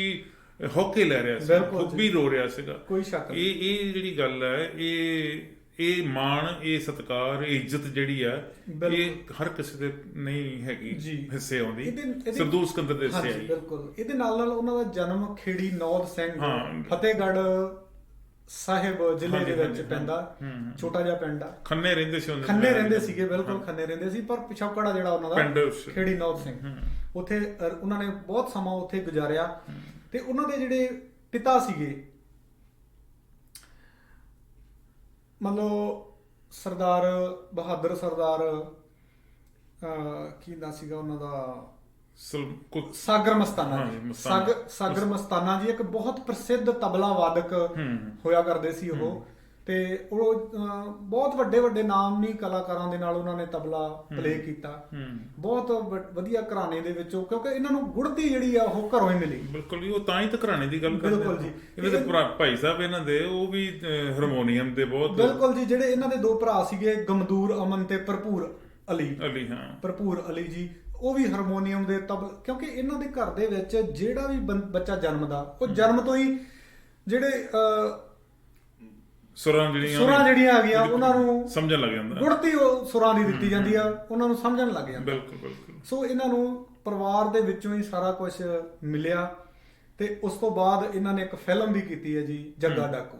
ਉਹਦੇ ਵਿੱਚ ਵੀ ਇਹਨਾਂ ਨੇ ਬਹੁਤ ਵਧੀਆ ਕਿਰਦਾਰ ਆ ਜਿਹੜਾ ਉਹ ਪਲੇ ਕੀਤਾ। ਤੇ ਜੇ ਆਪਾਂ ਉਹਨਾਂ ਦੀ ਗਾਣਿਆਂ ਦੀ ਗੱਲ ਕਰੀਏ ਤਾਂ ਬਹੁਤ ਵੱਡੀ ਲੰਬੀ ਲਾਈਨ ਆ ਉਹਨਾਂ ਦੇ ਗਾਣਿਆਂ ਦੀ। ਮੈਂ 2-4 ਤੁਹਾਨੂੰ ਜੱਗਾ ਡਾਕੂ ਬਾਰੇ ਮੈਂ ਤੁਹਾਨੂੰ ਗੱਲ ਕਰਨੀ ਚਾਹੁੰਦਾ। ਹਾਂਜੀ। ਜਦੋਂ ਜੱਗਾ ਡਾਕੂ ਫਿਲਮ ਰਿਲੀਜ਼ ਹੋ ਗਈ, ਲੋਕਾਂ ਨੇ ਬੜੀ ਸ਼ਲਾਘਾ ਕੀਤੀ। ਤੇ ਇੱਕ ਜਗ੍ਹਾ ਉਹ ਇੰਟਰਵਿਊ ਹੋ ਰਹੀ ਸੀਗੀ, ਤੇ ਉਹਨਾਂ ਨੇ ਇੰਟਰਵਿਊ ਕਰਨ ਵਾਲੇ ਬੰਦੇ ਨੇ ਪੁੱਛਿਆ ਵੀ ਸਰਦੂਲ ਜੀ, ਤੁਸੀਂ ਜੱਗਾ ਡਾਕੂ ਦਾ ਰੋਲ ਕਿਉਂ ਕੀਤਾ ਜੀ? ਉਹ ਕਹਿੰਦਾ ਤੈਨੂੰ ਮੇਰੀ ਸ਼ਕਲੋਂ ਕੀ ਲੱਗਦਾ, ਮੈਂ ਡਾਕੂ ਨਹੀਂ ਲੱਗਦਾ। ਹਾਂਜੀ, ਮਤਲਬ ਭਰਵੇਂ ਜੁੱਸੇ ਵਾਲਾ। ਬਿਲਕੁਲ ਜੀ ਬਿਲਕੁਲ। ਉਹ ਉਹਨਾਂ ਦੇ ਉਸ ਤਰੀਕੇ ਦੇ ਵਾਲ, ਉਸ ਤਰੀਕੇ ਦਾ ਚਿਹਰਾ। ਉਹ ਕਹਿੰਦੇ ਮੈਨੂੰ ਲੱਗਦਾ ਸੀਗਾ ਕਿ ਅਸਲ ਵਿੱਚ ਮੈਂ ਇਸ ਰੋਲ ਲਈ ਪਰਫੈਕਟ ਅਦਾਕਾਰ ਹੈਗਾ, ਤੇ ਮੈਨੂੰ ਖੁਦ ਨੂੰ ਲੱਗਾ ਕਿ ਮੈਂ ਇਹ ਰੋਲ ਵਧੀਆ ਕਰ ਸਕਦਾ, ਤੇ ਨਿਰਦੇਸ਼ਕ ਨੂੰ ਵੀ ਲੱਗਾ, ਉਹਨੇ ਮੈਨੂੰ ਲੈ ਲਿਆ ਸੀਗਾ। ਮੈਂ ਫਿਰ ਜੀ ਜਾਨ ਮਾਰ ਕੇ ਇਸ ਰੋਲ ਨੂੰ ਨਿਭਾਇਆ। ਲੋਕਾਂ ਨੇ ਪਸੰਦ ਕੀਤਾ, ਭਾਵੇਂ ਉਹਨਾਂ ਨੇ ਹੋਰ ਫਿਲਮਾਂ ਨਹੀਂ ਕੀਤੀਆਂ, ਪਰ ਉਹਨਾਂ ਨੇ ਆਪਦਾ ਜਿਹੜਾ ਫੋਕਸ ਸੀਗਾ, ਧਿਆਨ ਸੀ ਪੂਰਾ, ਉਹ ਕੇਂਦਰਿਤ ਗਾਉਣ ਤੇ ਰੱਖਿਆ, ਗਾਇਕੀ ਤੇ ਰੱਖਿਆ, ਜਿਹਦੇ ਵਿੱਚ ਬਹੁਤ ਉੱਚੇ ਮੁਕਾਮ ਹਾਸਲ ਕੀਤੇ। ਬਿਲਕੁਲ ਜੀ ਬਿਲਕੁਲ। ਇਹਨਾਂ ਨੇ ਫਿਲਮਾਂ ਦੇ ਨਾਲ ਨਾਲ ਹੋਰ ਵੀ, ਜਿਵੇਂ ਇੱਕ ਚਰਖਾ ਗਲੀ ਦੇ ਵਿੱਚ ਡਾਲਿਆ, ਉਹ ਬੜਾ ਠੀਕ ਹੈ ਜੀ, ਹੁਸਨਾ ਦੇ ਮਾਲਕੋ ਸਤਾਇਆ ਨਾ ਕਰੋ। ਮੈਂ ਤੁਹਾਨੂੰ ਇਹ ਗੱਲ ਦਰਸ਼ਕਾਂ ਨਾਲ ਮੈਂ ਸਾਂਝੀ ਕਰਨੀ ਚਾਹੁੰਦਾ ਕਿ ਹੁਸਨਾ ਦੇ ਮਾਲਕੋ ਜਦੋਂ ਇਹਨਾਂ ਦੀ ਕੈਸਟ ਆਈ 1991 ਦੇ ਵਿੱਚ, 1991 ਦੇ ਵਿੱਚ, ਉਸ ਟਾਈਮ ਇਸ ਕੈਸਟ ਨੇ, ਇਸ ਗਾਣਿਆਂ ਦੀ ਕੈਸਟ ਜਿਹੜੀ ਉਹਨਾਂ ਨੇ ਕੱਢੀ, ਰਿਲੀਜ਼ ਕੀਤੀ, ਤਾਂ 5 ਮਿਲੀਅਨ ਕੈਸਟ ਉਹਨਾਂ ਦੀ ਕਾਪੀ ਆ ਜਿਹੜੀ ਉਹ ਡਿਸਟ੍ਰੀਬਿਊਟ ਕੀਤੀ ਗਈ, ਵੰਡੀ ਗਈ, ਲੋਕਾਂ ਦੇ ਵਿੱਚ ਵਿਕ ਗਈ। ਮਤਲਬ ਉਸ ਵੇਲੇ ਦਾ ਇਹ ਰਿਕਾਰਡ ਸੀਗਾ ਜੀ। ਮੈਨੂੰ ਨਹੀਂ ਲੱਗਦਾ ਉਹ ਰਿਕਾਰਡ ਇਹਨਾਂ ਦਾ ਹਲੇ ਤੱਕ ਟੁੱਟਿਆ। ਮੈਂ ਤੁਹਾਨੂੰ ਦੱਸਣਾ ਚਾਹੁੰਦਾ ਜੀ, ਅਸਲ ਵਿੱਚ ਇਸ ਤੋਂ ਪਹਿਲਾਂ, ਹਾਂਜੀ, ਇਹ 90 ਤੋਂ ਪਹਿਲਾਂ ਜਿਹੜੇ ਗਾਇਕ ਸੀਗੇ, ਉਹਨਾਂ ਦੇ ਸਾਰਿਆਂ ਦੇ ਜਿਹੜੇ ਉਹ LP ਤੇ ਰਿਕਾਰਡ, ਜਿਹੜੇ ਜਿਹਨੂੰ ਤਵੇ ਕਹਿੰਦੇ, ਹਿਜ਼ ਮਾਸਟਰ ਵਾਈਸ ਵਾਲੇ, HMV ਵਾਲੇ, ਉਹੀ ਰਿਕਾਰਡ ਕਰਦੇ ਹੁੰਦੇ ਸੀ। ਕੈਸਟ ਰਿਕਾਰਡਿੰਗ ਦਾ ਜਦੋਂ ਯੁੱਗ ਆਇਆ, ਉਦੋਂ ਸਭ ਤੋਂ ਪਹਿਲੀ ਕੈਸਟ ਇਹਨਾਂ ਦੀ ਸਰਦੂਲ ਸਿਕੰਦਰ ਦੀ ਰਿਕਾਰਡ। ਬਿਲਕੁਲ ਬਿਲਕੁਲ ਬਿਲਕੁਲ। ਸਭ ਤੋਂ ਪਹਿਲੀ ਕੈਸਟ। ਇਹ ਤੋਂ ਪਹਿਲਾਂ ਤਵਿਆਂ ਦਾ ਰਿਵਾਜ ਹੁੰਦਾ ਸੀ। ਮੈਂ ਚਾਹੁੰਦਾ ਕਿ ਦਰਸ਼ਕਾਂ ਨੂੰ ਉਹ ਗਾਣੇ ਦੀ ਸਾਂਝ ਪਾਈ ਜਾਵੇ, ਜਿਹੜੀ ਗਾਣੇ ਨੇ ਇੰਨੇ ਰਿਕਾਰਡ ਤੋੜੇ, 5 ਮਿਲੀਅਨ 5.5 ਮਿਲੀਅਨ ਉਹਨਾਂ ਨੇ ਕੀਤਾ। ਤੇ ਮੈਂ ਉਹ ਤੁਹਾਡੇ ਨਾਲ ਉਹਨਾਂ ਦਾ ਜਿਹੜੀ ਹੈਗੀ ਇੱਕ ਥੋੜਾ ਹਾਂਜੀ ਹਾਂਜੀ ਠੀਕ ਹੈ, ਹਾਂਜੀ ਬਿਲਕੁਲ ਜੀ ਬਿਲਕੁਲ।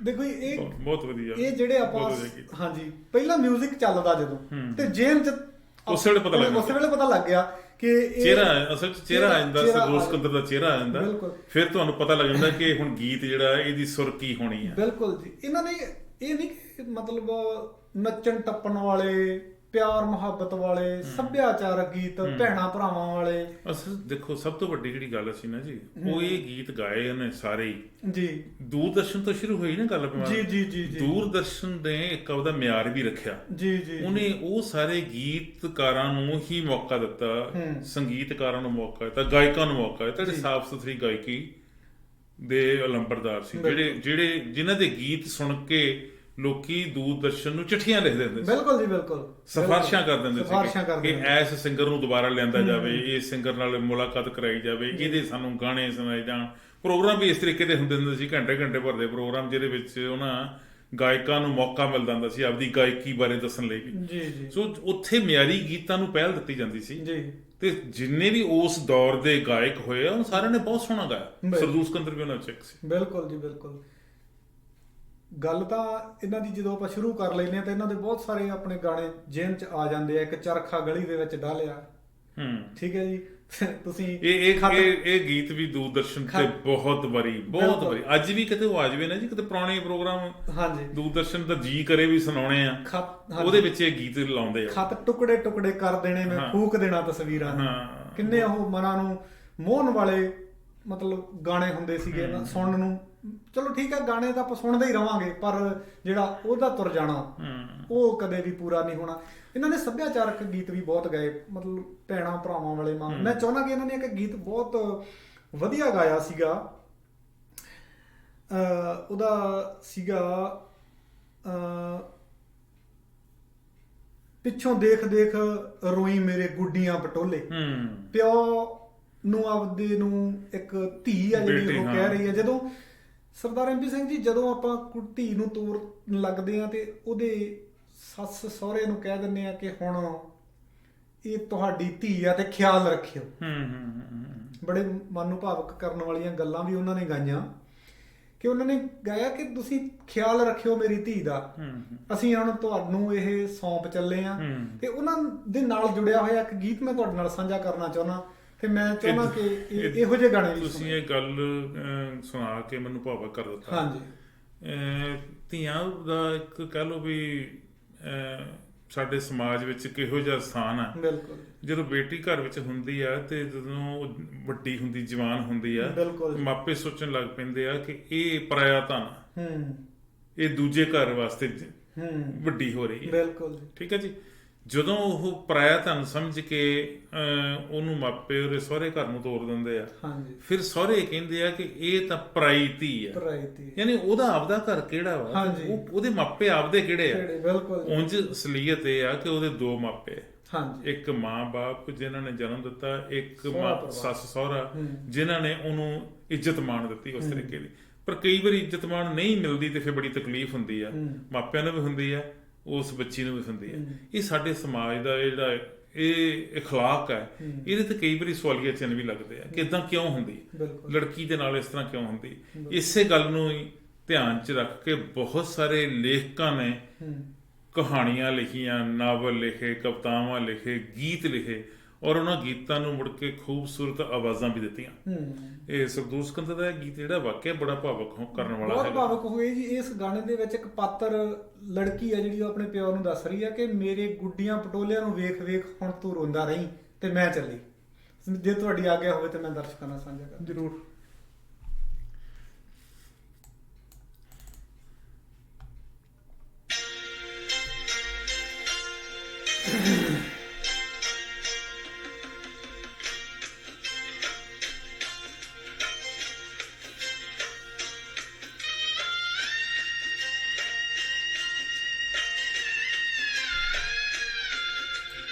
ਮਿਊਜ਼ਿਕ ਹੀ ਬੰਦੇ ਨੂੰ ਹਿਲਾਉਣ ਦੇਣ ਵਾਲਾ ਦਿੱਤਾ ਹੋਇਆ। ਬਹੁਤ ਬਰਾਗ ਹੈ, ਬਹੁਤ ਬਰਾਗੀ। ਬਿਲਕੁਲ।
ਇਹ ਜਿਹੜਾ ਸੀਨ ਹੁੰਦਾ ਨਾ ਜੀ, ਜਦੋਂ ਧੀ ਨੂੰ ਤੋਰਨ ਵਾਲਾ, ਉਹਨੂੰ ਡੋਲੀ 'ਚ ਬਿਠਾਉਣ ਵਾਲਾ। ਚਲੋ ਅੱਜ ਕੱਲ੍ਹ ਡੋਲੀ ਨਹੀਂ ਹੁੰਦੀ, ਕਾਰਾਂ ਹੁੰਦੀਆਂ।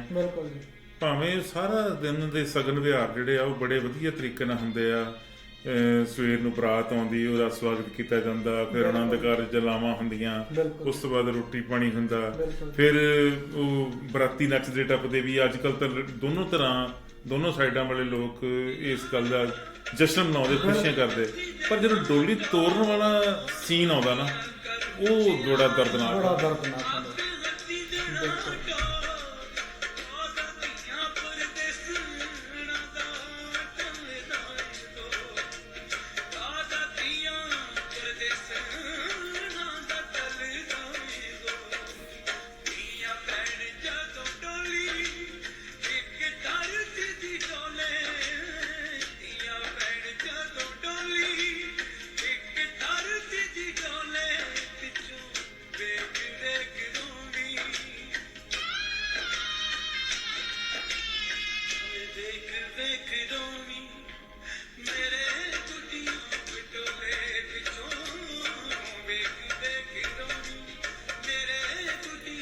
ਬਹੁਤ ਸ਼ਬਦਾਂ ਦੇ ਵਿੱਚ ਜਾਨ ਪੂਰਾ ਸ਼ਬਦ ਜਿਹੜੇ ਆਪਣੇ ਆਪ ਵਿੱਚ ਬੜੇ ਮਹਾਨ ਹੁੰਦੇ ਆ। ਬਿਲਕੁਲ ਜੀ। ਔਰ ਇਹੋ ਜਿਹੇ ਮਹਾਨ ਗੀਤਕਾਰ, ਮਹਾਨ ਗਾਇਕ ਜਦੋਂ ਉਹਨਾਂ ਸ਼ਬਦਾਂ ਨੂੰ ਬੋਲ ਦਿੰਦੇ ਆ, ਆਪਦੀ ਆਵਾਜ਼ ਦਿੰਦੇ ਆ ਜੀ, ਉਹ ਵਾਕਿਆ ਦਿਲ ਨੂੰ ਧੂਪ ਪਾਉਣ ਵਾਲੀ ਗੱਲ ਹੁੰਦੀ ਹੈ। ਬਿਲਕੁਲ ਜੀ, ਬਿਲਕੁਲ।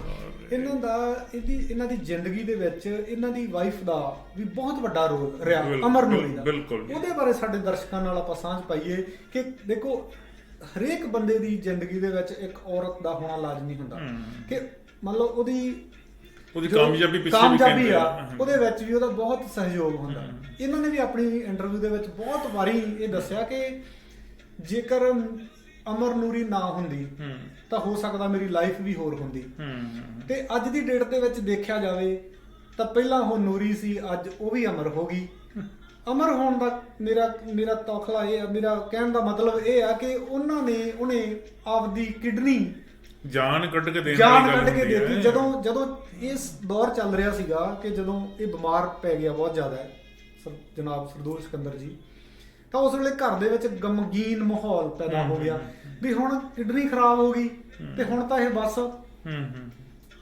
ਮਤਲਬ ਬਹੁਤ ਵੱਡੀ ਅੰਤ ਹੋ ਗਿਆ। ਪਰ ਨਹੀਂ, ਸਾਰੇ ਪਰਿਵਾਰ ਦੇ ਵਿੱਚ ਬੈਠ ਕੇ ਅਮਰ ਨੂਰੀ ਜੀ ਨੇ ਮਤਲਬ ਇਹ ਗੱਲ ਕਹੀ ਕਿ ਮੇਰਾ ਕਿਣਕਾ ਮੈਨੂੰ ਨੂਰੀ ਬਣਾਉਣ ਵਾਲਾ ਇਹ ਸਰਦੂਲ, ਇਹਦੇ ਵਾਸਤੇ ਮੈਂ ਜਿਹੜਾ ਇੱਕ ਮੇਰੇ ਬਲੱਡ ਦਾ ਵੀ ਮੇਰੇ ਕਤਰਾ ਲੈ ਲਓ ਤੁਸੀਂ, ਪਰ ਇਹਨੂੰ ਕੁਝ ਨਹੀਂ ਹੋਣਾ ਚਾਹੀਦਾ। ਤੇ ਉਹਨਾਂ ਨੇ ਆਪਦਾ ਇੱਕ ਟੁਕੜਾ ਕੱਢ ਕੇ ਜਦੋਂ ਸਰਦੂਲ ਦੀ ਡੈਥ ਡਿਕਲੇਅਰ ਕੀਤੀ ਗਈ ਜੀ ਫੋਰਟਿਸ ਹਸਪੀਟਲ ਵਿੱਚ ਜੀ, ਤਾਂ ਉਸ ਵੇਲੇ ਨੂਰੀ ਮੌਕੇ ਤੇ ਹਾਜ਼ਰ ਸੀ। ਹਾਂਜੀ, ਬਿਲਕੁਲ। ਅਮਰ ਨੂਰੀ ਮੌਕੇ ਤੇ ਹਾਜ਼ਰ ਸੀ ਜੀ। ਉਹਦਾ ਰੋਣਾ ਝੱਲਿਆ ਨਹੀਂ ਸੀ ਜਾ ਰਿਹਾ। ਬਿਲਕੁਲ ਜੀ। ਉਹਨੇ ਕੰਧਾਂ ਰੋਣ ਲਾਤੀਆਂ। ਹਾਂਜੀ, ਬਿਲਕੁਲ। ਹਸਪੀਟਲ ਦੀਆਂ ਕੰਧਾਂ ਰੋਣ ਲਾਤੀਆਂ। ਜਿਹੜਾ ਵੀ ਉਹਦਾ ਵੇਖੇ, ਕੋਈ ਡਾਕਟਰ ਹੈ, ਨਰਸ ਹੈ, ਜਾਂ ਹਸਪੀਟਲ ਦਾ ਹੋਰ ਕੋਈ ਮੁਲਾਜ਼ਮ ਹੈ, ਬਿਲਕੁਲ, ਜਾਂ ਜਿਹੜਾ ਵੀ ਉੱਥੇ ਕੋਈ ਸੱਜਣ ਮਿੱਤਰ ਉਹਨਾਂ ਦਾ ਆਇਆ ਹੋਇਆ ਸੀ, ਉਹਨੇ ਸਾਰਿਆਂ ਨੂੰ ਰੋਣ ਲਾਤਾ।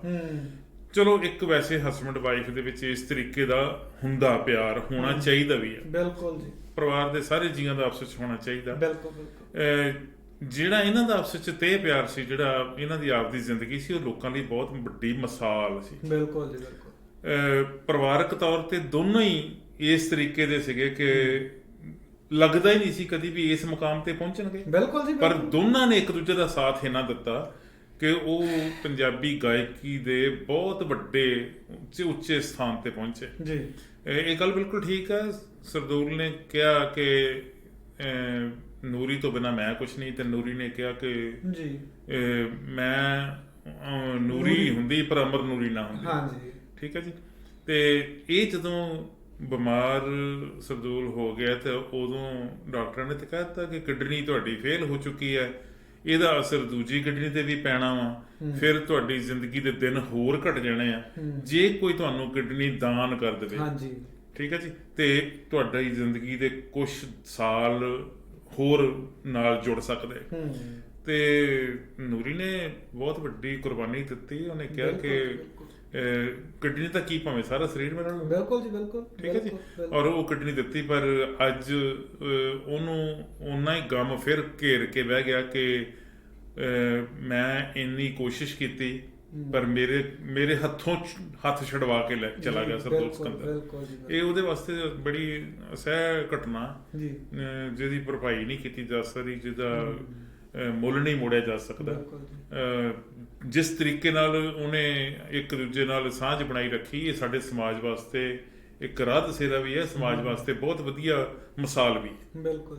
ਔਰ ਸਭ ਤੋਂ ਵੱਡੀ ਗੱਲ ਜਿਹੜੀ ਕਹਿਣਾ ਚਾਹੁੰਦਾ, ਜਿਸ ਗੱਲ ਤੇ ਮੈਂ ਜ਼ੋਰ ਦੇਈ ਜਾ ਰਿਹਾ ਬਾਰ-ਬਾਰ, ਉਹ ਇਹ ਆ ਕਿ ਇੱਕ ਸਾਫ਼ ਸੁਥਰੀ ਗਾਇਕੀ ਵਧੀਆ ਤਰੀਕੇ ਨਾਲ ਉੱਚ ਪਾਏ ਦੇ ਜਿਹੜੀ ਉਹਨਾਂ ਦੇ ਬੋਲ, ਉੱਚ ਪਾਏ ਦੀ ਉਹਨਾਂ ਦੀਆਂ ਸੁਰਾਂ, ਉਹ ਜਿਹਦੇ ਨਾਲ ਉਹਨਾਂ ਨੇ ਗਾਇਆ ਨਾ ਜੀ, ਕੋਈ ਬਜ਼ੁਰਗ ਵੀ ਜਿਹੜਾ 80-90 ਸਾਲਾਂ ਦਾ ਹੋਊਗਾ ਉਹ ਵੀ ਇਹ ਹਿੱਕ ਠੋਕ ਕੇ ਕਹਿ ਸਕਦਾ ਕਿ ਸਰਦੂਲ ਨੇ ਕਦੀ ਮਾੜਾ ਨਹੀਂ ਗਾਇਆ, ਅਮਰ ਨੂਰੀ ਨੇ ਕਦੀ ਮਾੜਾ ਨਹੀਂ ਗਾਇਆ। ਬਿਲਕੁਲ ਜੀ, ਠੀਕ ਹੈ। ਇਹਨਾਂ ਦੋਨਾਂ ਨੇ ਕਮਾਲ ਦਾ ਗਾਇਆ। ਬਿਲਕੁਲ। ਔਰ ਸਮਾਜ ਅੱਜ ਦੀ ਨਵੀਂ ਜਨਰੇਸ਼ਨ ਆ ਜਿਨ੍ਹਾਂ ਨੇ ਸ਼ਾਇਦ ਬਹੁਤਾ ਨਹੀਂ ਸੁਣਿਆ ਸਰਦੂਲ ਸਿਕੰਦਰ ਨੂੰ ਜੀ, ਜਾਂ ਬਹੁਤ ਸਾਰੇ ਲੋਕ ਜਿਹੜੇ ਅਸੀਂ ਥੋੜੇ ਜਿਹੇ ਲਾਪਰਵਾਹੀ ਵਾਲੇ ਸੁਭਾਅ ਦੇ ਵੀ ਹੈਗੇ ਨਾ, ਜਿਨ੍ਹਾਂ ਨੇ ਹੁਣ ਸੁਣਨਾ, ਹਾਂਜੀ, ਉਹ ਵੀ ਯਾਦ ਕਰਨਗੇ ਤੇ ਰੋਣਗੇ। ਬਿਲਕੁਲ ਜੀ ਬਿਲਕੁਲ। ਉਹਨਾਂ ਨੇ, ਜੇ ਆਪਾਂ ਗੱਲ ਕਰੀਏ ਕਿ ਉਹਨਾਂ ਦੇ ਗੀਤਾਂ ਦੀ, ਗੀਤ ਤਾਂ ਸਾਡੇ ਕੋਲੇ ਬਹੁਤ ਆ ਸੁਣਾਉਣ ਨੂੰ, ਪਰ ਸਮਾਂ ਵੀ ਇੰਨਾ ਇਜਾਜ਼ਤ ਨਹੀਂ ਦਿੰਦਾ, ਕਿਉਂਕਿ ਜੇ ਆਪਾਂ ਮੈਨੂੰ ਲੱਗਦਾ ਕਿ 5-7 ਮਹੀਨੇ ਲੱਗੇ ਰਹੀਏ ਤਾਂ ਉਹਨਾਂ ਦੇ ਗੀਤਾਂ ਨੂੰ ਸੁਣਾਉਣ ਨੂੰ। ਬੇਸ਼ੁਮਾਰ ਗੀਤ ਗਾਏ, ਬੇਸ਼ੁਮਾਰ ਗੀਤ ਗਾਏ, ਇੱਕ ਤੋਂ ਇੱਕ ਵੱਧ। ਬਿਲਕੁਲ ਜੀ ਬਿਲਕੁਲ। ਜਿਹੜੇ ਮੈਂ ਉਹਨਾਂ ਦੇ ਚੋਣਵੇਂ ਗੀਤਾਂ ਦਾ ਥੋੜਾ ਨਾਮ ਲੈਣਾ ਜ਼ਰੂਰੀ ਸਮਝੂੰਗਾ। ਮੈਂ ਇੱਕ ਗਾਣਾ ਉਹਨਾਂ ਦਾ ਹੋਰ ਪਲੇ ਕਰਕੇ ਤੁਹਾਡਾ ਦਰਸ਼ਕਾਂ ਨੂੰ ਮੈਂ ਸੁਣਾਉਂਗਾ। ਪਰ ਜਿਹੜੇ ਗੀਤ ਉਹਨਾਂ ਦੇ ਬਹੁਤ ਮਸ਼ਹੂਰ ਹੋਏ, ਮੌਤ ਵੀ ਨਹੀਂ ਆਉਣੀ ਮੈਨੂੰ ਤੇਰੇ ਤੋਂ ਬਗੈਰ ਵੀ, ਠੀਕ ਹੈ ਜੀ, ਬਹੁਤ ਕਿੰਨਾ ਵਧੀਆ ਗਾਣਾ ਸੀਗਾ। ਜੇ ਉਂਝ ਗਿਰਦੀ ਤਾਂ ਚੱਕ ਲੈਂਦੇ, ਨਜ਼ਰਾਂ ਚੋਂ ਗਿਰ ਗਈ ਕੀ ਕਰੀਏ। ਬਿਲਕੁਲ, ਬਹੁਤ ਹੀ ਇਦਾਂ ਦੇ ਗੀਤ ਵਧੀਆ।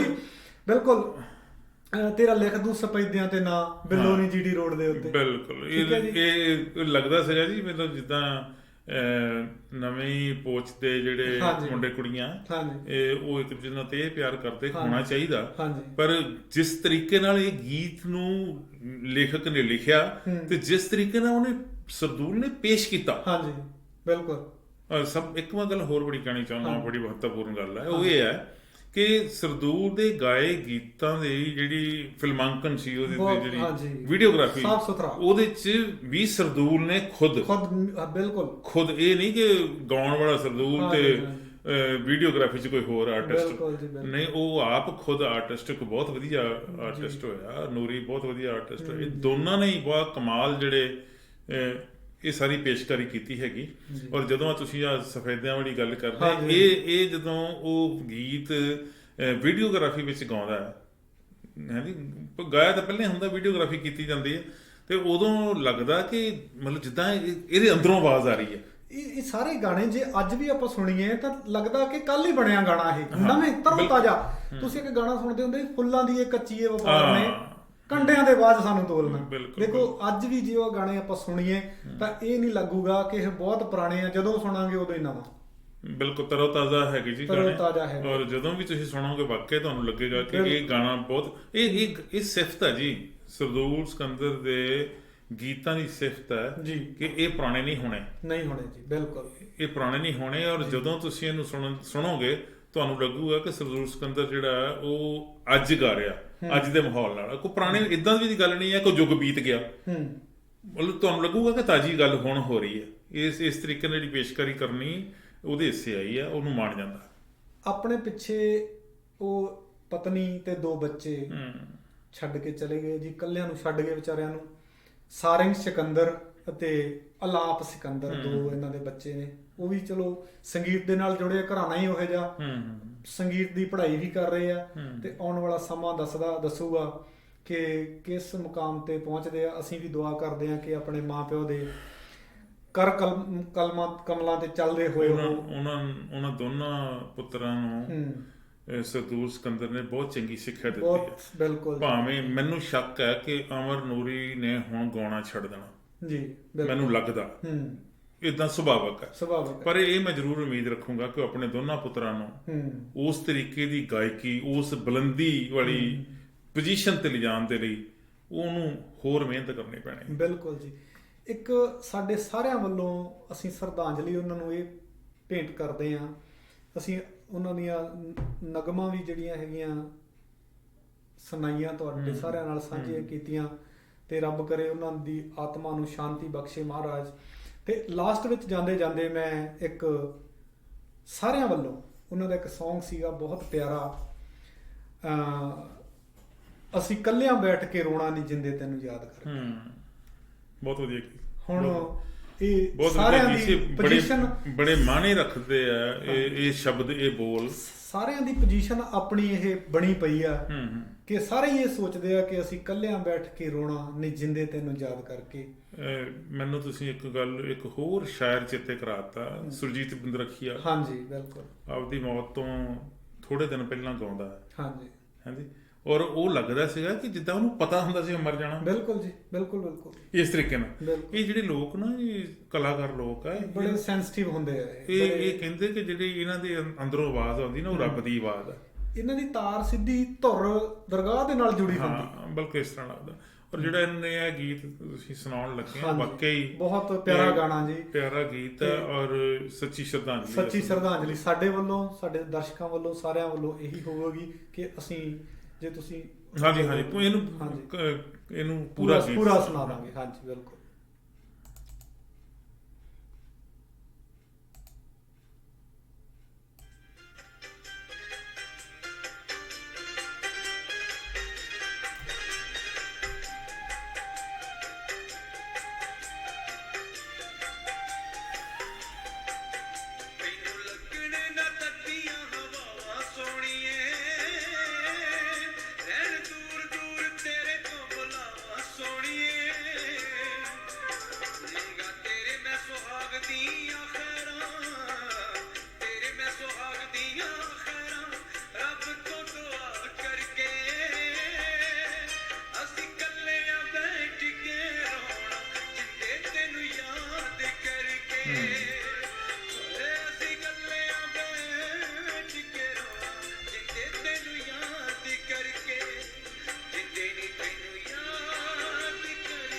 ਬਹੁਤ ਵਧੀਆ ਜੀ।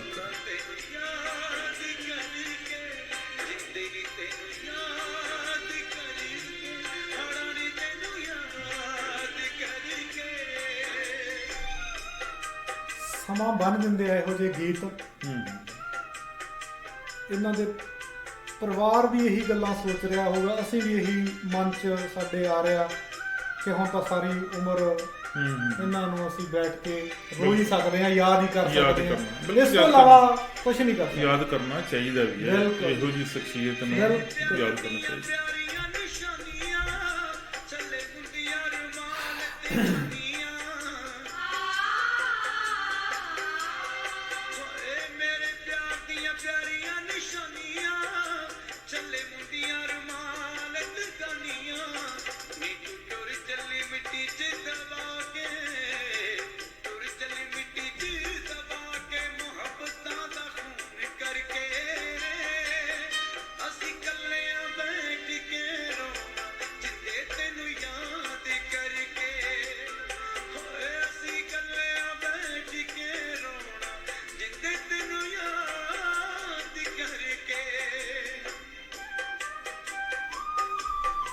ਸਕੂਲਾਂ ਕਾਲਜਾਂ ਦੀਆਂ ਸਟੇਜਾਂ ਦੇ ਉੱਤੇ ਜਦੋਂ ਕਲਚਰ ਪ੍ਰੋਗਰਾਮ ਹੁੰਦੇ, ਯੂਥ ਫੈਸਟੀਵਲ ਹੁੰਦੇ, ਮੁੰਡੇ ਕੁੜੀਆਂ ਇਹੋ ਜਿਹੇ ਗੀਤ ਗਾਉਂਦੇ ਆ, ਭਾਵੇਂ ਸੋਗਮਈ ਇਹਦਾ ਪੱਖ ਹੈਗਾ, ਬਿਲਕੁਲ ਜੀ ਬਿਲਕੁਲ, ਪਰ ਜਿਹੜੇ ਸ਼ਬਦ ਆ ਉਹ ਸਾਰਿਆਂ ਨੂੰ ਹੀ ਜਿਹੜੇ ਆ ਉਹ ਪਿਆਰੇ ਟੁੰਬਦੇ ਆ, ਮਨਾਂ ਨੂੰ ਟੁੰਬਣ ਵਾਲੇ। ਬਿਲਕੁਲ।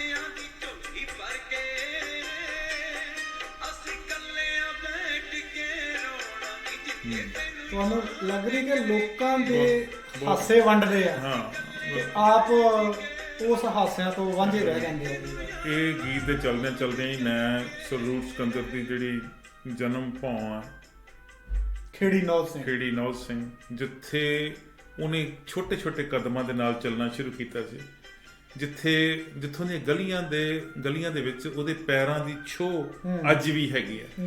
ਉਸੇ ਮਿੱਟੀ ਤੋਂ ਉਹ ਜਨਮਿਆ, ਉਸੇ ਮਿੱਟੀ ਵਿੱਚ ਸਮਾ ਗਿਆ। ਉਹਨੂੰ ਸਲਾਮ ਕਰਦੇ ਹਾਂ ਵਾਇਸ ਆਫ ਇੰਡੀਆ ਵੱਲੋਂ ਸਾਨੂੰ। ਇਹ ਸਾਡੇ ਲਈ ਇਦੋਂ ਵੱਡੀ ਹੋਰ ਕੋਈ ਗੱਲ ਨਹੀਂ ਕਿ ਅਸੀਂ ਉਹਨੂੰ ਸ਼ਰਧਾਂਜਲੀ ਭੇਟ ਕਰਦੇ। ਬਿਲਕੁਲ ਜੀ ਬਿਲਕੁਲ।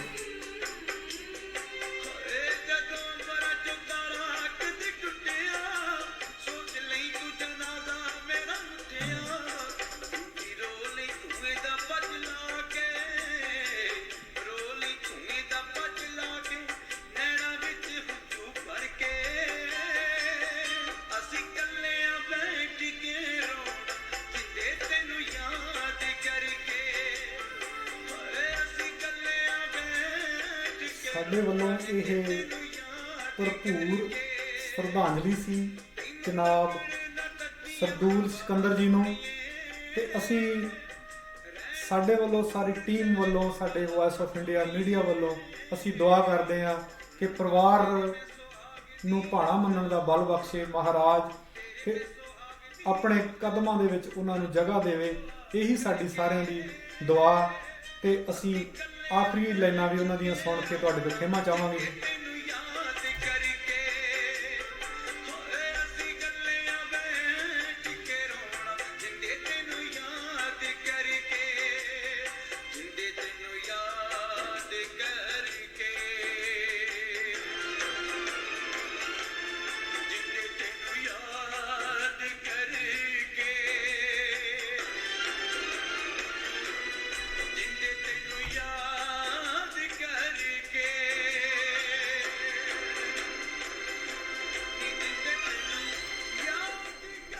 ਇਸ ਦੇ ਨਾਲ ਹੀ ਅਸੀਂ ਤੁਹਾਡੇ ਸਾਰਿਆਂ ਤੋਂ ਖਿਮਾ ਚਾਹੁੰਦੇ ਹਾਂ ਤੇ ਅਖੀਰ ਵਿੱਚ ਤੁਸੀਂ ਪਰਿਵਾਰ ਨੂੰ ਸਾਡਾ ਆਖਰੀ ਸਲਾਮ ਹੈ ਜੀ ਸਰਦੂਲ ਸਿਕੰਦਰ।